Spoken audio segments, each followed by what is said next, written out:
Hi, everybody. Judy Seeger here, your host of the Ozone Therapy Summit. So happy to have you back on to hear another expert in our series of the Ozone Therapy Summit. This is where we have experts from all different areas of practice, from medical doctors to veterinarians to biological dentists. So today we have someone who's been around the block for just a few years, Dr. Robert Harris, who's a biological dentist, has been around a long time, and you're going to hear a lot of interesting facts about how ozone therapy works in dentistry. So, Dr. Harris, thank you so much for being on here. Oh, you're welcome. It's wonderful to have someone interested in putting something like this together. So thanks go to you, Judy. Hey, absolutely. I'm all about getting the word out to people. So, Dr. Harris, first of all, you have been a dentist for a general practitioner dentist for over 47 years, is that right? Yes, correct. I graduated from dental school in 1971. Wow. And then ozone therapy, it's been about 20 years, correct? I first was introduced into ozone therapy in 1998 by a German-trained naturopath. Wow. And the interesting thing is now you travel literally all over the world to train other practitioners in using ozone therapy. Is that right? That's correct. And that is so fascinating because we are trying to get the information about ozone and how it works in dentistry and actually all areas of health practitioners' care to understand how it can help people. So big hats off to you because I know how time consuming that is to train all these people. Dr. Harris, let me first start out by saying we want to find out, in your perspective as a dentist, what do you find the benefit of using ozone therapy? Well, dentistry in its most simple form has to eliminate the infection in your mouth. If we can't eliminate infections in your mouth, then we're failing to do our job. A cavity in a tooth is an infection. A lot of times people don't believe that a tooth is infected unless it's abscessed, but that's incorrect. If you have a cavity in a tooth, there are bacteria that have dissolved the hardest structure in the human body, tooth enamel, to make a hole in the tooth to get to the softer part of the inside of the tooth and dissolve that organic material in there called the dentin until it gets into the pulp chamber of the tooth and causes the classic abscess tooth where you see the people with the swelling. But before that happens, our job is to teach the patient how to take care of their mouth and how to use the proper medicaments in there, the proper toothpastes and the proper rinses so they don't get in this state. In dentistry, an ounce of prevention is not worth a pound of cure. It's worth a ton of cure because dentistry today is very complex and very expensive. So what we can do to prevent the patient from getting in the dental chair is our job, because our real job is to put ourselves out of business by making you able to take care of yourselves. We're never going to be successful totally at that, but we can always attempt to do that.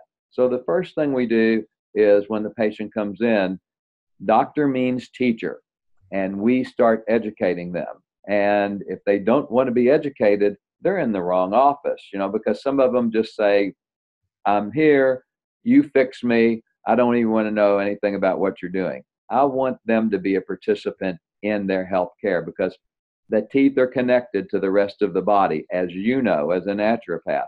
And when they get infected, it affects the whole health overview of the body completely. So we are the gateway to keeping infection under control in the body because of the way the infection drains out of the mouth into the lymphatics and into the rest of the body.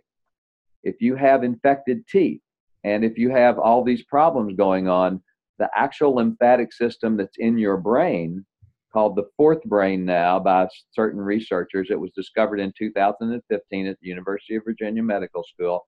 The brain has a separate lymphatic drainage, and it drains through the lymphatics that run down the side of your neck, the cervical lymph nodes. That is also part of the tonsil chain. And all of these things are in the area that where dentists are practicing and should be looking and seeing if these things are infected. So that's where we start at the very basic level. Let's get your mouth cleaned up. Let's find the cavities. Do you have any infected teeth that you don't know about? Are there root canals in there that have gone bad? Have you had extractions that still have infections left down in the bone? Those are now, we've changed the name of those now, and the preferred medical term is osteonecrotic lesions. And so we want to get away from some of the older terms like cavitations. I mean, that they are technically a hole in the bone, but they're also an infected hole in the bone, which is why we want to include that term osteonecrotic. The bone is dying due to an infection. Right, but then if somebody has an issue, we're still just going to call it cavities, yeah? A cavity is in a tooth. A cavitation is in the jaw bone. So, okay, there we go. So that distinction we want everybody to understand. Cavitations are actually the ones, and a lot of people who are on here have a journey with cancer that they're going through, and they're worried about that. They're worried about the cavitations in their bone and wondering what they could do about it. So how have you found that connection with ozone being helpful in those kind of situations? well, first, at the simplest level again, when you clean their teeth, the instruments used to clean the teeth, whether they're an ultrasonic instrument or a piezoelectric instrument that forms this little, looks like kind of a water picky looking thing that puts out a mist of water, that should be ozonated water. The patient should rinse their mouth with ozonated water before we start treating them, as do we, because if you rinse with ozonated water, you disinfect your mouth and the patient disinfects their mouth. Now, just to clarify, Dr. Harris, are you talking about in your office that they're rinsing their mouth? In my office. When you come in for an appointment, you get a cup of ozonated water to rinse your mouth with. The patient does. We do it too. Sometimes the patient doesn't see us doing it, but we're running around in the back doing stuff. But I don't really want to get anything from the patient, and they surely don't want to get anything from me or any of our assistants here, any of our team members. So we're all extremely cautious about that. So then when you get your teeth cleaned, the mouth is completely cleaned out and disinfected at that time. If you get a cavity filled, as you take the decay out of the tooth, the water spray coming out of the handpiece, the thing that makes the whistling noise, and the water spray, that's ozonated water. That's disinfecting the tooth as we take the infected material out, because that decayed inside of the tooth is very, very loaded with all kinds of bacteria. Could be virus, could be fungus too in there. So we don't want to be breathing that. And we don't want the patient breathing that either. So we are very cautious taking that out. When we're finished with the cavity preparation and we think we have all the decay out, and this is where dentistry has failed in the past, we think we get the decay out, and we usually do, all the soft stuff. Now, then, before we put a filling in the tooth, we dry the tooth lightly, and then we put ozone gas down in the tooth preparation where we're going to put the filling. Because now the ozone gas is negatively charged. The bacteria, virus, fungus, and parasites that cause us problems with infection, they all carry a positive charge. The ozone is drawn directly to them electrochemically, and it blows up or punches holes in their cell membranes and kills them. So when it does that, it actually gives you a disinfected, sterilized tooth surface now to fill. In the past, when we put a filling material in, we left bacteria in there. There's no way you can get the bacteria out. They're hiding in these little tubules. So we left them in thinking that, okay, we're going to entomb them and they're never going to bother us again, except these bacteria live without oxygen. So if we cover them up and cut off the oxygen to them, they have a much better chance of growing and attacking our system. That's why when you take an old filling out, a lot of times you'll hear the thing, oh, that dentist that filled this tooth for you years ago left decay in here. Probably not. He didn't leave decay. He might have left bacteria, and now that bacteria has grown enough to form a cavity under that filling. So nobody on purpose leaves decay in a patient's tooth. It's just not done, because one reason, we don't want to see you all come back with a tooth that we filled a year or two before with another cavity under it. That makes us, not look wonderful. So we're always very cautious about getting that out. But sterilizing that tooth is of the utmost importance, so that patient does not have to come back and get a tooth filled again. Will something happen to the tooth? Maybe they bite on ice, something like that. Yeah, I mean, you're still going to have a lot of trauma. But in dentistry, we deal with two main issues: infection and trauma. And so until we'll never eliminate trauma. Ozone can't prevent you from stepping on a banana peel, falling and hitting your face on the floor. But ozone can prevent you from having to come back and have a tooth refilled in 2, 3, 4, 5 years because it has more decay under it. So that's the key point that it does for general dentistry. Right. And there's like a million different directions I want to go on this one, because there's so many interesting things about what you just said with infections and how it affects people. And from my perspective as a naturopath, we always teach, get rid of the toxins and build up your immune system. So it's always this work, but yours is directly in the mouth. So let's break it down a little bit. When you first were a general practitioner and in dentistry, and then you saw this ozone and the power of it and how it is for disinfection, what was it that actually drew you to it, that you said, that's the wave of the future, that's what I want to do? Because you're very involved in it now. And I know that you had some great mentors in teaching you about it. So just give us a little bit of background on that, and then we'll go into some details about some of the other conditions. Well, Dr. Malik and I were in the postgraduate program in Washington, D.C. called Capital University of Integrative Medicine. It was a 2-year postdoctoral program, and we went once a month, Friday, Saturday, Sunday for classes. And it introduced you to all areas of integrative medicine. And being heavily involved at the time in head and neck pain, like Dr. Malik and I were, and dealing with these people that just had intractable pain from different sources like trigeminal neuralgia, postherpetic neuralgia, TM joint pain, all these issues, we found out separately, him in New Jersey and me in Kentucky, that the things that we were doing in dentistry with plastic splints and different things, that wasn't getting these patients well.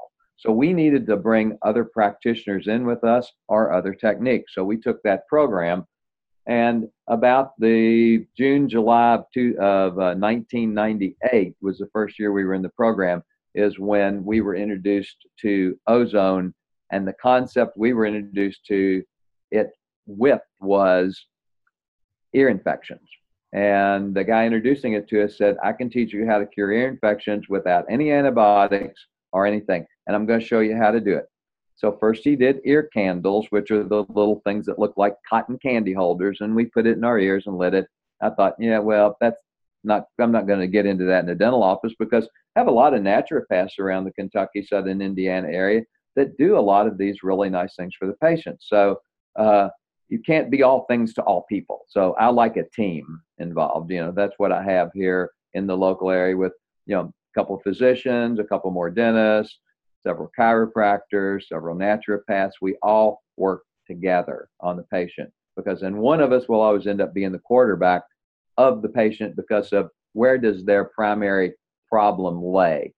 And you may start off as helping the patient primarily, and then, like a quarterback does, turn around and hand off to the physician or hand off to the chiropractor. And then in turn, he may be the quarterback and then hands it off to me and says, now I need you to get the mercury out of their mouth. Okay. And that's one of the best ways I tell my people as well, is when you have a team approach, they're going to support you, they're going to guide you, and one has a specialty in one area, one has a specialty area. Those are the ones I see most successful, take their level of health to a place where they actually can heal because they have the experts surrounding them. So exactly. I'm so glad that you brought that up. That's a great point. Yeah, and I think some people are really isolated out there, and when I do some trainings, and Dr. Malik and I do trainings, and these people will say to us, like, I don't know how you put these things together. I said, we didn't overnight. It involves going out into your community and talking to the people and say, hey, this is what I'm doing. I really need some help in here. Are you interested in a more biological approach for your patient, a more natural approach for your patient? Are you interested in helping them instead of just keeping them on the pharmaceutical, merry-go-round? This drug, give them this drug, give them this drug, give them this. And by the time all of a sudden you come make the full circle, And you've taken one drug to negate another drug to negate another, and you're back around. They say, well, have you ever had this drug? You say, that's what I started with. And so I just want to, I'd like to pluck them off of that merry-go-round and say, hey, stop right here, get off, let it keep going. This is what we are going to offer you. And you need to make your own informed patient decision.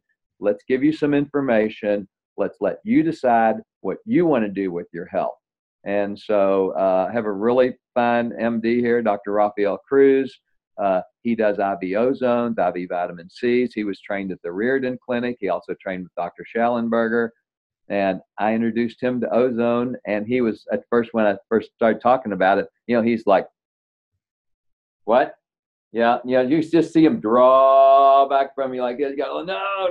And I say, no, now give me 5 minutes here. And so I started telling him a few things. Well, last night he was in my office and we were doing some dentistry on him. And so we all take care of each other. And it just takes a little bit of work on the part of someone that doesn't have a team in place to go out and do, some meeting with people in different settings.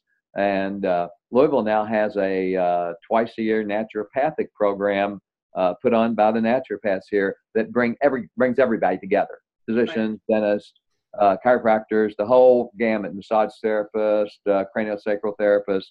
They're all there at this one meeting, and it's a very good place to network, and find other people of like thinking.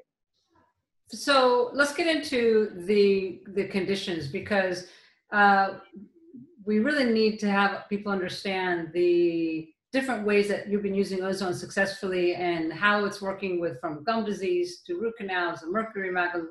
We go in many different directions, but what I want people to understand is how ozone works. Like somebody was asking, if the ozone is removed or if the mercury is removed, how does ozone help the body?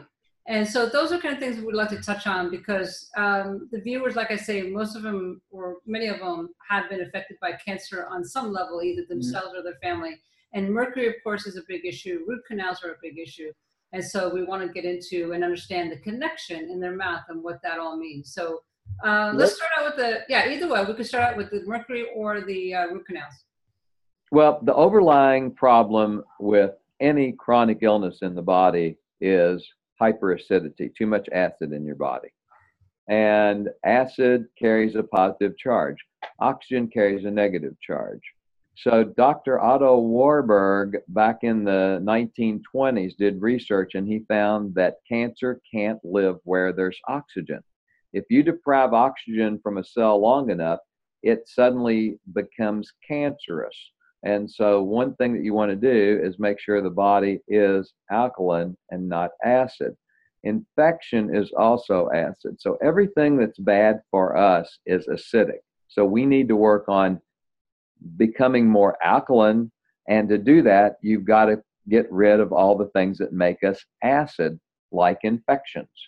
And so in the mouth, if you've got a gum infection, that gum infection can drain into the rest of your system and can infect a prosthetic joint. So if you have a knee joint replaced, a knee replaced with the titanium, you'll see them all the time. They get infected and they have to redo it. And it's because they did a study and they pulled the sample from an infected knee out and looked at what kind of bacteria had infected that knee, because they thought it was MRSA from the hospital. It wasn't. It was something called P. gingivalis from the mouth, from a gum infection that the guy had. They did a DNA match. So why he had to have his knee replaced again was due to a mouth infection. We always know.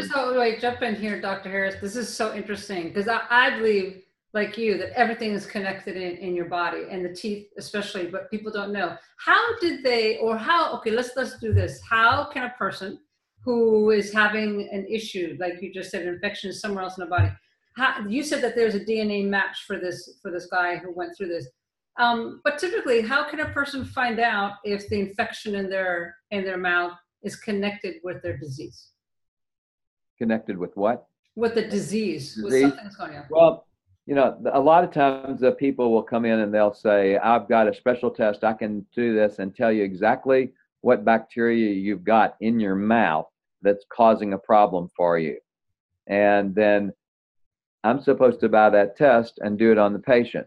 Well, the only thing that test helps the patient with is emptying their pocket of money, because ozone doesn't care what the infection is. It's going to kill it. So it doesn't matter if I test the mouth and say, oh, you've got strep, you've got staph, you've got candida. Doesn't matter. When we treat the teeth and the gums and everything that we do with ozone, there are no bacteria, virus, fungus, anything left. That's why when we finish with cleanings and specifically periodontal issues where you have deep pockets to clean out, we give the patients a probiotic right away. So they rinse with it, swallow. So we repopulate with the good bacteria before the pathogenic bacteria can repopulate.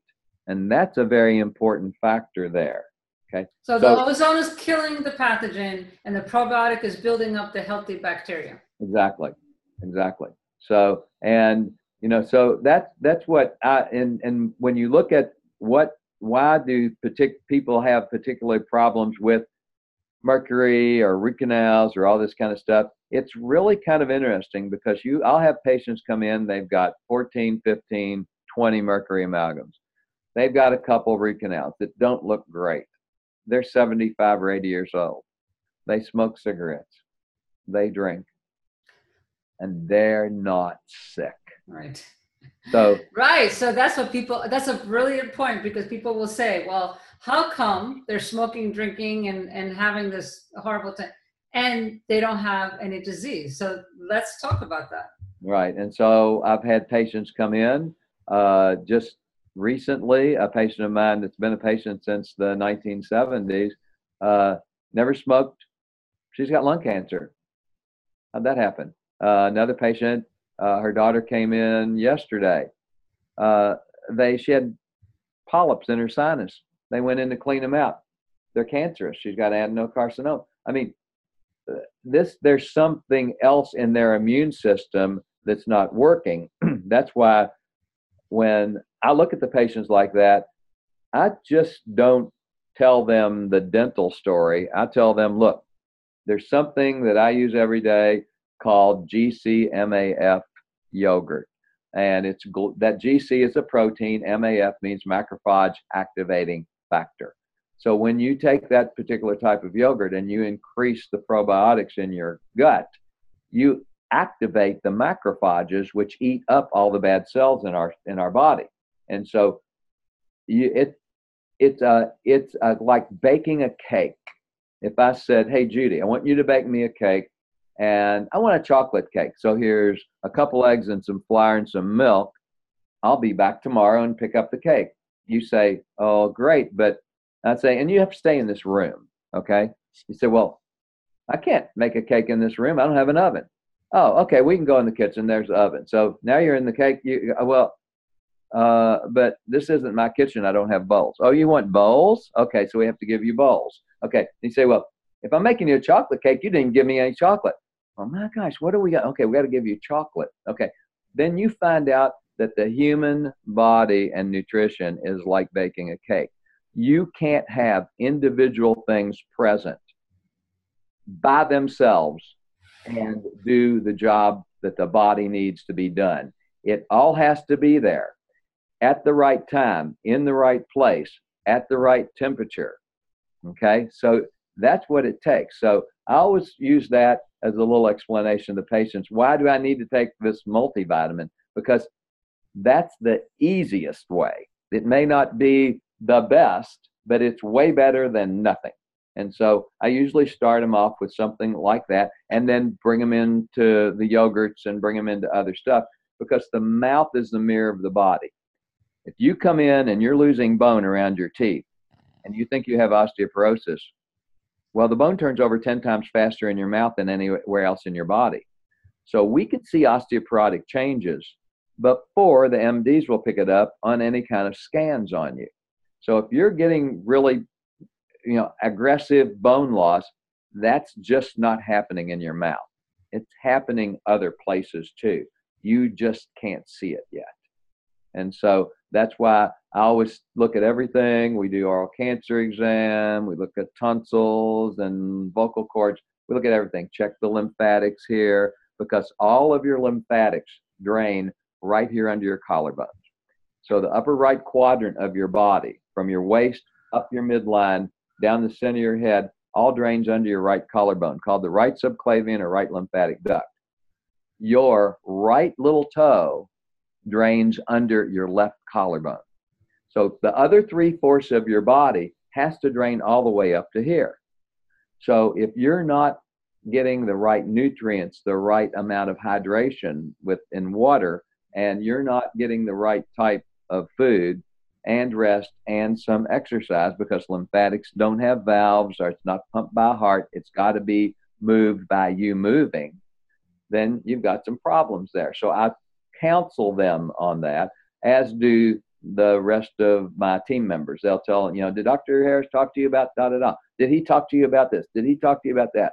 And then it takes a few appointments to get them, but once they get on board, then they bring cool stuff in to me. They'll come in, did you see this article that was in such and such? No. And they'll bring, everybody knows something you don't know. The first thing you'll find out is the minute that you go to somebody who knows it all, you're in trouble, because nobody knows it all. And that's why I like my team around me, to do that. Right. And you brought up some really interesting points here, is in that, first of all, it takes a team to help people heal. It takes the right condition, the right time. And it's a really combination. Everybody's always looking for that quick fix. And so they think the ozone therapy is their magic bullet. And it's not. It helps a lot. It's a powerful therapy, but it's not the magic. It's really a common, and nobody likes to hear that, unfortunately, but that's the fact. So I'm really glad you're saying that. So Doc, let's talk a little bit about some of these other factors that you have found to be helpful. You talked about nutrition, the happy factor, the GCMAF that has been around. What are you finding in combination with the ozone works really well? And I imagine, of course, it depends on the person and what they're going through and different conditions. But in general, are you finding that there's a protocol of using the ozone therapy with these other factors that works really well? Let's talk a little bit about investigating that. Yeah, you look at the patient, and they're in 2002 at the Scripps Institute in La Jolla, California. Wentworth, Lerner, and their group did research, and they found that ozone is produced in your body naturally by something called the water oxidation pathway. The water oxidation pathway then produces ozone and hydrogen peroxide to kill bacteria, virus, fungus in our bodies naturally. It has to, because if it didn't, then we'd be overrun by all these toxins, and people don't realize that. And yes, it is, that process is there. Glad you brought that point up. Thank you.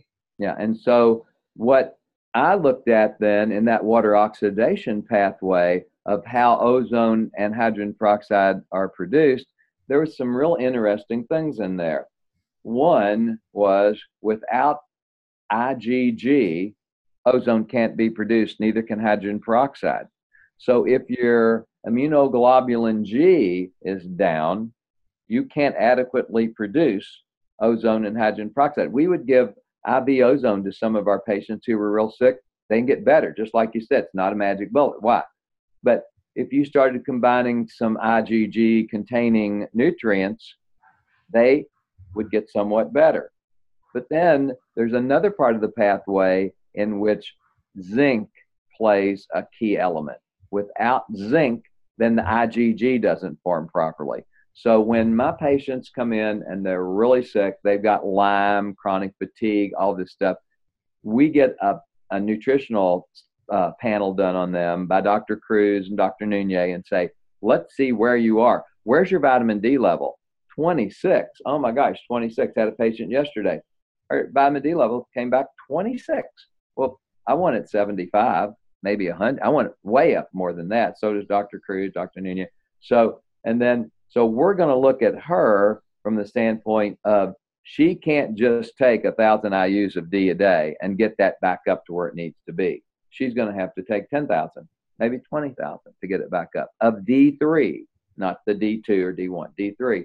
And then, but we're also at the same time assuming that her zinc and her IgG levels are probably low. So we're going to add into that, because if they're sick, it doesn't matter what I do in their mouth, however much mercury I take out, get the cavitations cleaned out, I'm going to add a small amount of burden that we can offload from them. They've got other things that need to be done to them. So although dentistry is a key part, it's just a part.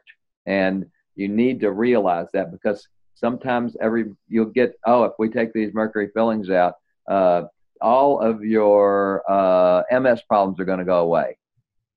No, I mean, if that's the only problem that you've got, if you've got mercury toxicity, and then we can detox you, it might be a major player. And then you feel really good. But what if you take them out and that's not the major player, but it's one piece of it, and you don't address those other missing pieces? So, I never do like to promise those kind of things, because I know some people have given people false hope. Oh, it's just because you've got mercury. It's just because you've got these cavitations. It's just because you've got these root canals. And you do all that stuff to them, and they might be somewhat better, but you haven't fixed an underlying problem. And you've got to do more than one thing for these very complex patients. Some people come in, a guy came in and he said, I've got mercury poisoning. I said, I haven't seen you in 3 years. What happened? He said, well, I got a job and I was transferred to San Diego. I said, okay. He said, I just came back and I got a couple of mercury fillings 2 or 3 months ago, and now I have mercury poisoning because it's showing up in my blood work. I said, 2 or 3 mercury fillings aren't going to do that. Not that fast. So get a little deeper in the history. When he moves to San Diego, what does he eat 5 or 6 nights a week? Tuna, swordfish. He's a big seafood eater. Mercury. So we got the amalgams out, sent him for detox, EDTA, and some other detox procedures. And 6 months later, he feels like his old self, no brain fog and all of that. So there's all these different things. You just have to be a very acute listener, and then make the right amount of notes, ask the right kind of questions.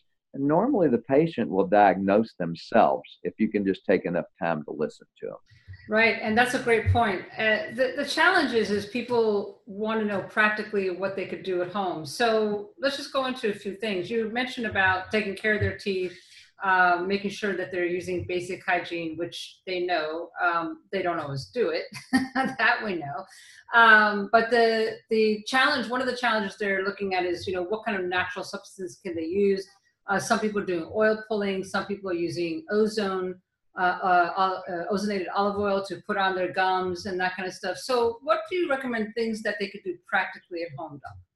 Well, the oil pulling is good. The coconut oil with peppermint or cinnamon. The regular coconut oil works okay.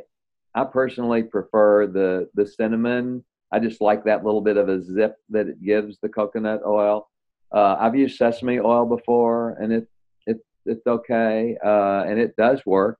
And the ozonated olive oil, I really haven't had people do oil pulling with that. It's been more or less a targeted type of antimicrobial, which will put it around the periodontal pockets. I use it in people come back that they've had teeth extracted. We'll give them some to put in the extraction site. If they have implants that are having peri-implantitis, we take an impression of their teeth. We make a little clear tray that looks like a bleach tray that you wear to whiten your teeth, and they put ozonated olive oil around the tooth where the implant is, so that ozonated olive oil then can really be directed and soaked down into the gum line around the tooth to reverse that infection around that peri-implantitis. That doesn't work all the time. Sometimes you have to give them anesthesia, numb them up, and inject locally with ozone gas to totally turn that peri-implantitis around. The only time that I've had issues with turning that around is when the patient has some type of metal allergy to a mixed titanium implant, metal implant. So, knock on wood, I haven't had any of those with zirconia implants yet, but there probably will be lurking out there, somewhere someone will have have trouble with one of those. But that's what, I do that for home care. I tell them to use, a natural toothpaste. And if they have any issues, I'll tell them to take a little baking soda, put it in the palm of their hand, squirt a little bit of their whatever natural toothpaste that they have there, from Rainbow Blossom or Whole Foods or wherever local, natural food stores are. Mix it up a little bit, put it on their toothbrush, and brush their teeth with the baking soda, because again, that makes the mouth very alkaline and a very inhospitable environment for the bacteria that are pathogenic to us. So that's what I do for home care. And I have them, if they have really bad gum problems, they can take ozonated olive oil and actually take a piece of dental floss and put the ozonated olive oil on the dental floss and then floss their teeth with that ozonated olive oil. That's a great idea. I've not thought about that. I got the idea about the oil pulling with ozonated olive oil from Dr. V, one of our speakers here. And now you're saying to put it on the dental floss and putting it on. That's actually a great idea also. Yeah. And no taste to it at all, yeah? Some people don't particularly like the taste. There are a couple of like new products out there that haven't hit the market yet that have some peppermint in it, in the ozonated olive oil, and some cinnamon, and there's several. I always get people sending me everything. Look what I made, try it, and then sell it to your patients. Well, I don't really sell anything, but I'll tell them where to buy it. Sure. Because I'm not a retailer. Some people like to sell stuff out of their offices, and there's nothing wrong with that. I can barely keep track of what we've got going on just with the patients and their teeth, much less trying to inventory vitamins and all this stuff. So I just say, hey, if you want this vitamin, go to Douglas Labs. If you want this, go to here, get the ozonated olive oil. I usually give them, we have like what I call a resource list. And then when the patients ask, then Jenny or Kayla at the front desk will pull the resource list up and say, here it is, here's the website, it's available on Amazon, something like that. So they'll usually get them headed in the right direction. Right, and the ozonated water, they could, get their own machines at home and use that for drinking, rinsing out their mouth. There's many ways to do that. So that's all great.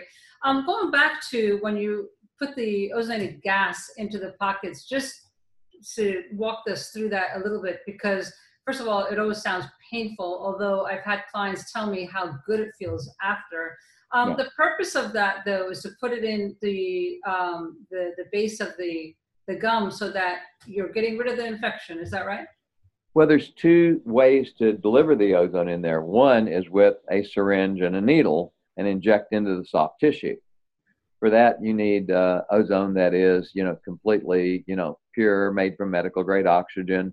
And the other way is with a cannula, which looks like a needle, but it's blunt, and it's got a little hole on the side called a side vented cannula.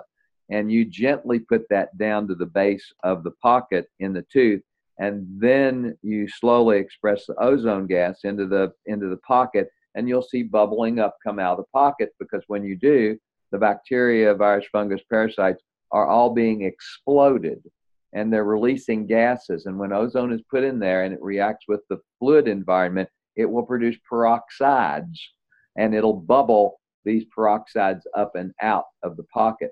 When you do that, you have to have suction there, like the little saliva ejector that we have, or the high volume evacuator, held close to the tooth between the back of the mouth and where you're putting the ozone.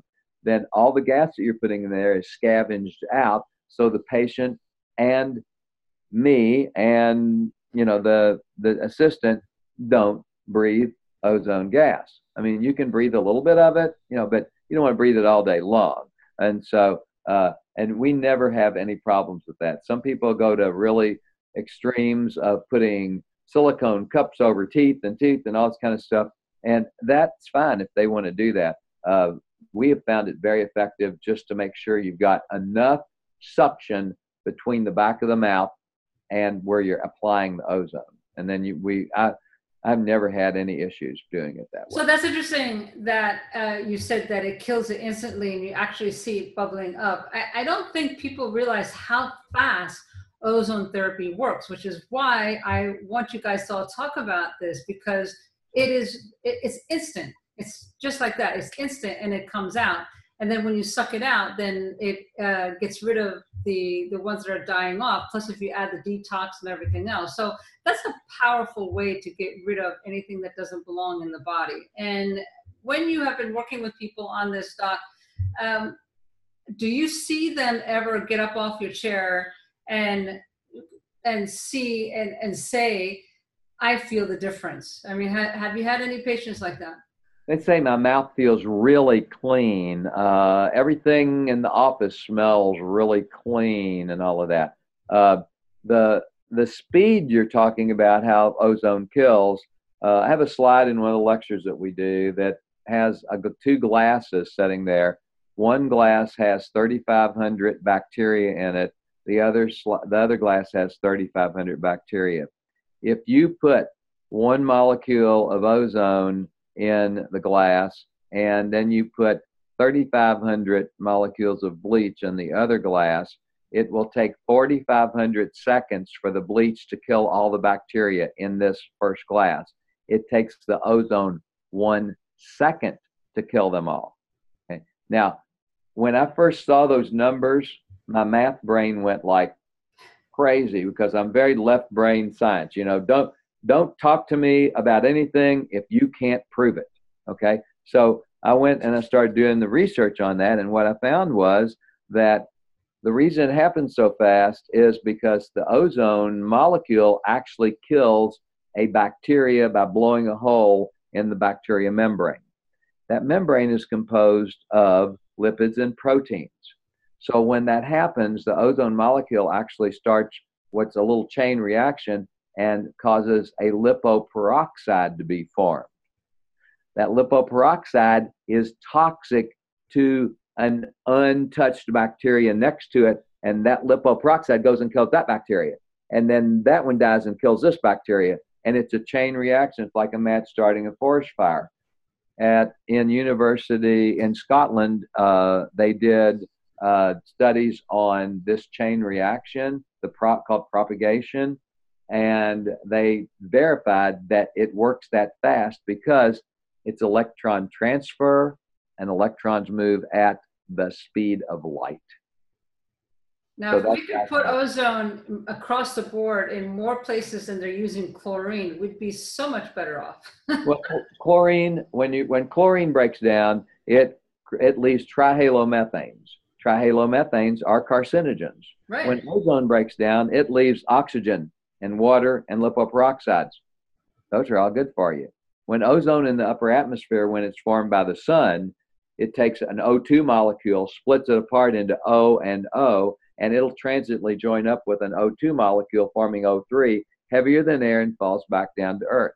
Any particulates or pollutants that ozone molecule encounters, it oxidizes just like a bacteria that kills it and makes it biodegradable. It's the way the Earth is made to clean itself. So ozone doesn't just work in our body. It's not what causes smog. When you have smog, what ozone is there for is to break down the smog. The reason they call it an ozone action day is because the only uniform measuring stick for smog is ozone, because the worse the smog is, the higher the ozone is, because the more smog, the ozone has to be made by an action of sunlight on oxygen to break down those pollutants and make them biodegradable again. So ozone is working more than for what we're using it for. It's formed after thunderstorms from lightning. So there's multiple ways you can form ozone. Yeah, I love to see ozone being used in every hospital, every clinic, every home across the world. So it's such a powerful therapy, but we'll get the word out one way or another. So Dr. Harris, thank you so much for your time. You're welcome. Bye. We have so much more we could have gone into, but that's okay.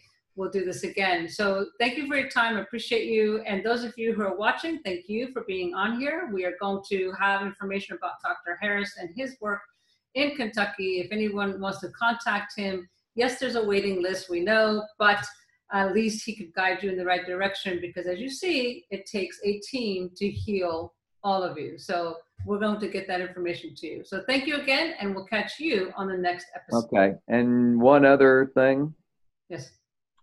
Dr. Malik and I have trained thousands of dentists across the U.S. So if we don't have an opportunity to see you, we can refer you to someone in your area. Good to know. Okay, great. Thank you. And we'll send them to your site so that they can find that. That's excellent. Yeah. We're more than happy to refer patients to the people that have taken the ozone course. We'll make the connection with everybody. Great. Yeah. Okay.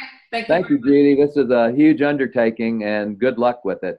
Thank you very much. With your expertise, I think you're going to get it done. All right. Thank you so much. Thanks Bye-bye, again. everybody. Bye-bye.